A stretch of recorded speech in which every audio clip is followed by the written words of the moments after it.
वो शायद कितना 5 मेगावाट या इतना कुछ बिजली जो बड़ा है फैसिनेटिंग है सर। लेकिन सब कुछ जो आप बता रहे हैं, तस्वीरें देखिए बीच बीच में। बीच की तस्वीर जो है वो आपको ये हमारे मिशन मून की तस्वीर जो है वो दिखाई दे रही है।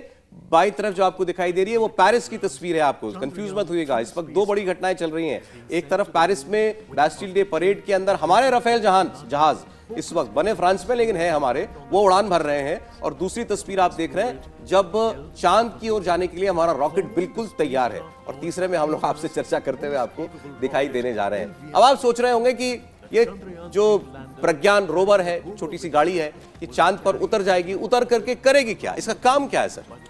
ये जो गाड़ी उतरेगी उसके साथ इंस्ट्रूमेंट जुड़े हुए हैं। तो एक को इंस्ट्रूमेंट को कहते हैं कि लिब्स, उसको कहते हैं लिब्स LIBS। तो लेजर इंड्यूस्ड ब्रेकडाउन स्पेक्ट्रोस्कोपी।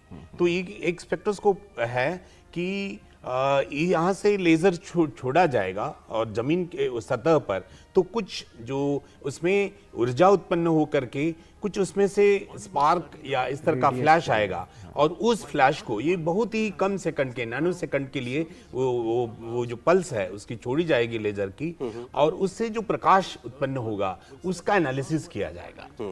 और उस एनालिसिस से कि वहाँ पर किस तरह के खनिज है, किस तरह का वहाँ पर एलिमेंट्स है, ये सारा एनालिसिस किया जाएगा। वो सारा डेटा पृथ्वी पर भेजा जाएगा और उसका यहाँ पर भी एनालिसिस होगा। और उससे ये पता चलेगा हमें कि वहाँ पर धरती से अलग क्या है। सर देखिए, ये जो तस्वीर आ रही है इस वक्त बीच में, जो तस्वीर चल रही है, ये श्रीहरिकोटा से लाइव पिक्चर्स वहां से भेजी जा रही हैं। वहां से भी दरअसल समझाने के लिए अभी तो बताया कुछ ग्राफिक्स इमेजेस वो भेजी जा रही हैं। ये शायद लैंडर है या रोवर? ये लैंडर है अभी इस वक्त जो हम देख रहे हैं।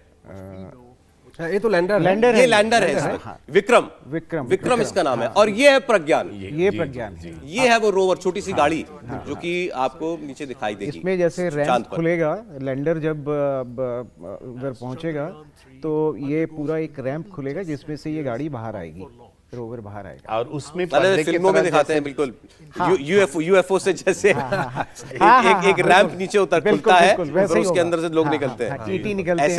ऐसे ये रोवर निकलेगा। बिल्कुल। और स्क्रीन के तरह जो था उसमें वो सारा सोलर पैनल है जो प्रज्ञान के ऊपर लगे हुए हैं, प्रज्ञान के ऊपर भी और उसके ऊपर भी।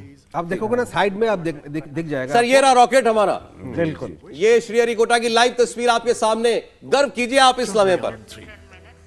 चंद्रयान मिशन 3, इससे पहले 2 मिशन हमने जो भेजे वो कामयाब ही रहे हैं। भले ही चंद्रयान 2 पूरा कामयाब नहीं हुआ, लेकिन उसका जो ऑर्बिटर है वो अभी भी घूम रहा है और अभी भी मदद कर रहा है हमारी। और उसी के सो कॉल जिसको हम कहते हैं कि फेलियर था, उसी के फेलियर से जो हमारी लर्निंग हुई है वही इस मिशन को सक्सेस बनाएगी। सर मैंने तो पढ़ा जो चंद्रयान 1 हमने 2008 में भेजा था, उसने पहली बार चांद पर पानी का पता लगाया था। नासा को भी उससे मदद मिली। बिल्कुल, वो ऐसा है कि क्योंकि उसकी हार्ड लैंडिंग हुई थी, तो लैंडिंग के वक्त जो हमें डाटा मिला उससे ये पता लगा कि पानी की प्रेजेंस यहाँ पे हो सकती है।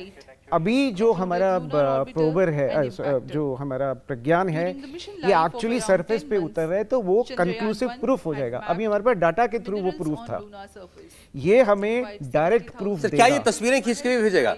ये स्पेक्ट्रोमेट्री में होता है, जैसा कह रहे थे कि स्पेक्ट्रोस्कोपी जो है ये एक प्रयोग है वैज्ञानिक। तो ये स्पेक्ट्रोस्कोपिक जो प्रयोग से जो डेटा मिलेगा, उससे जो भी एनालिसिस करके उस डेटा का हम जो जान पाएंगे, तो उससे जान पाएंगे कि उसमें पानी है, नहीं है, खनिज है, किस तरह के हैं। और 2 टेक्निक्स, जैसे कि आप कह रहे थे, इसमें 2 टेक्निक्स ये यूज की है। एक तो ये मैंने लिप्स की बात की, और दूसरी है अल्फा एक्सरे स्पेक्ट्रोमीटर जो है। सर ये देखिए तस्वीर बड़ी इंटरेस्टिंग है जो आप बात बता रहे थे, उसी को समझाते हुए।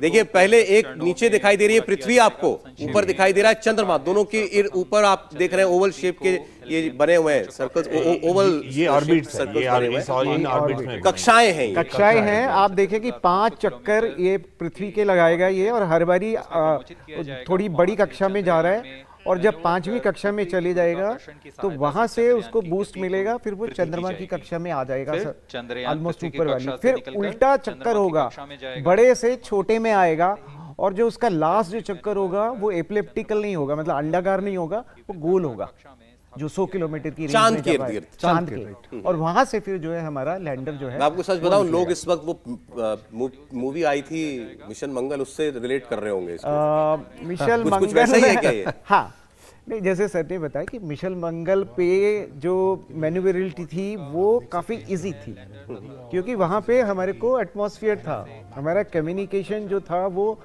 ऑलमोस्ट रियल टाइम में ही था, थोड़ा बहुत उसमें वो था, लेकिन यहाँ पे जो वहाँ पर है बस वही जानता है कि क्या हो रहा है, हमें एक टाइम लैप्स के बाद वो इन्फॉर्मेशन मिलती है, यानी डायरेक्ट हमारे को उसको कंट्रोल या मैनिपुलेट करने का टाइम हमारे पास नहीं होता है। दूसरा, वहां पर लैंडिंग का कोई ये नहीं था, हमने मंगल ग्रह पर ये किया तो सिर्फ ऑर्बिटर था, तो ये हवा में हमने कुछ उतारा नहीं, उतारा नहीं। तो यहाँ तो आपको लैंड, और अगले साल हम ये चंद्रयान है, अगले साल आप गगनयान लॉन्च करने वाले हैं, यानी फर्स्ट इंडियन इन स्पेस।